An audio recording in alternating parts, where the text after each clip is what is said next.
Hello everyone and welcome to my Bachelor Nation official channel. I hope everyone is having a wonderful day. Before we begin, please hit the subscribe button and gives this video a thumbs up. On American Idol, people have the ability to decide who will be the next big winner. At the very least, that is how it should be. Recently, people have criticized the show's voting system. Fans are particularly curious about who is voting. The 23rd season of American Idol recently concluded. Jamal Roberts was the most recent champion.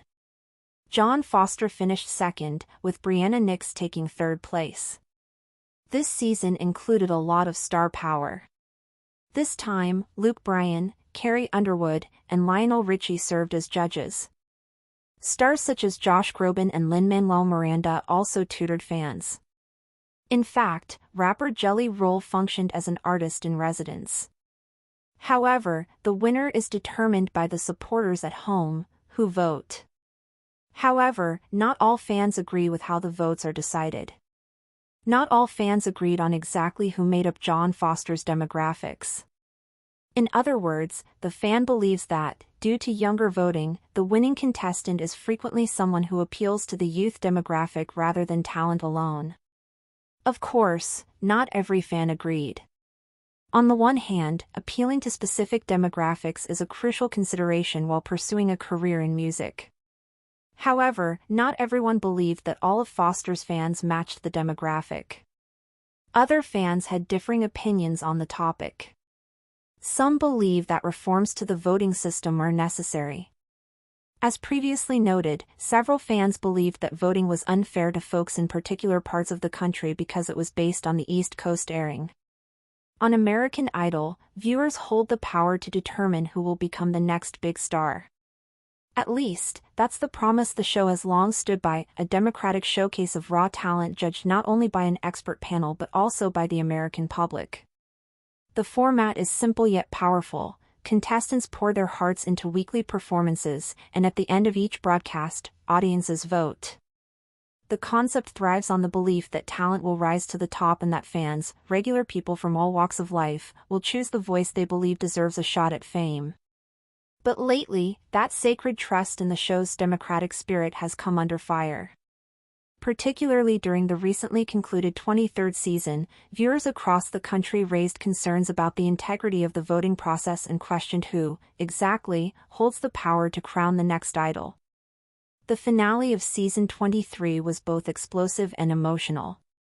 After weeks of powerful performances, emotional breakthroughs, and high-stakes competition, Jamal Roberts emerged as the season's champion. His win was met with cheers, tears, and plenty of online praise. But it wasn't without controversy.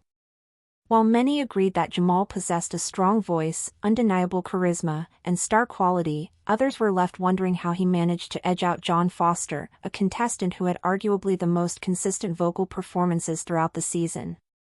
Foster ultimately finished in second place, while fan favorite Brianna Nix took third.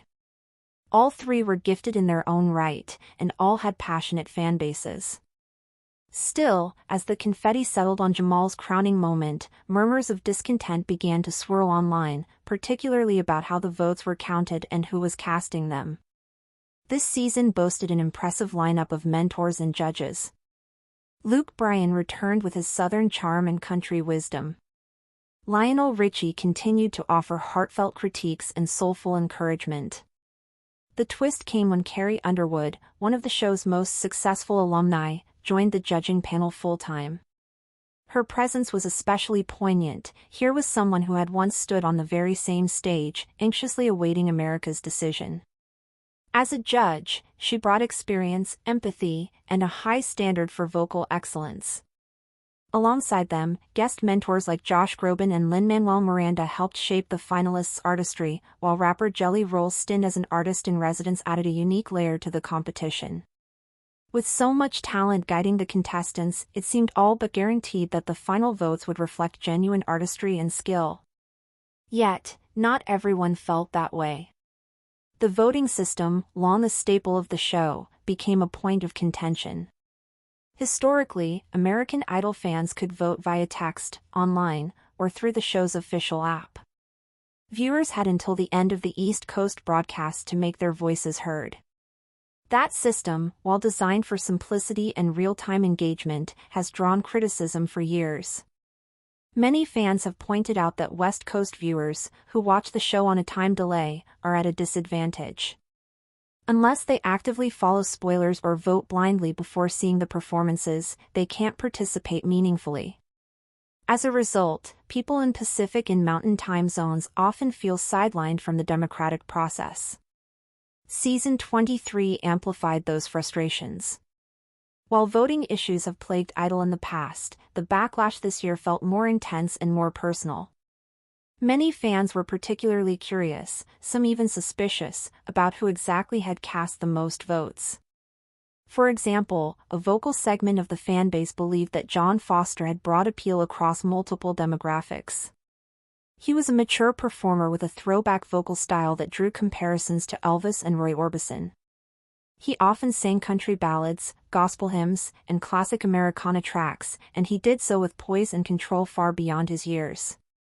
He was polite, humble, and deeply emotional on stage. Viewers who gravitated toward heartfelt performances and old-school storytelling saw Jon as a throwback to an earlier, perhaps more pure, version of Idol. They saw him as someone who had earned his way to the top based on merit, not flash. But that narrative was not shared by everyone. Other fans argued that Foster's support base was, in fact, skewed toward a specific age group, namely, older viewers who watch live TV and vote through traditional means. They suggested that Foster's success in the competition might have been propped up by the nostalgia of baby boomers and Gen X viewers, rather than any cross-generational breakout appeal.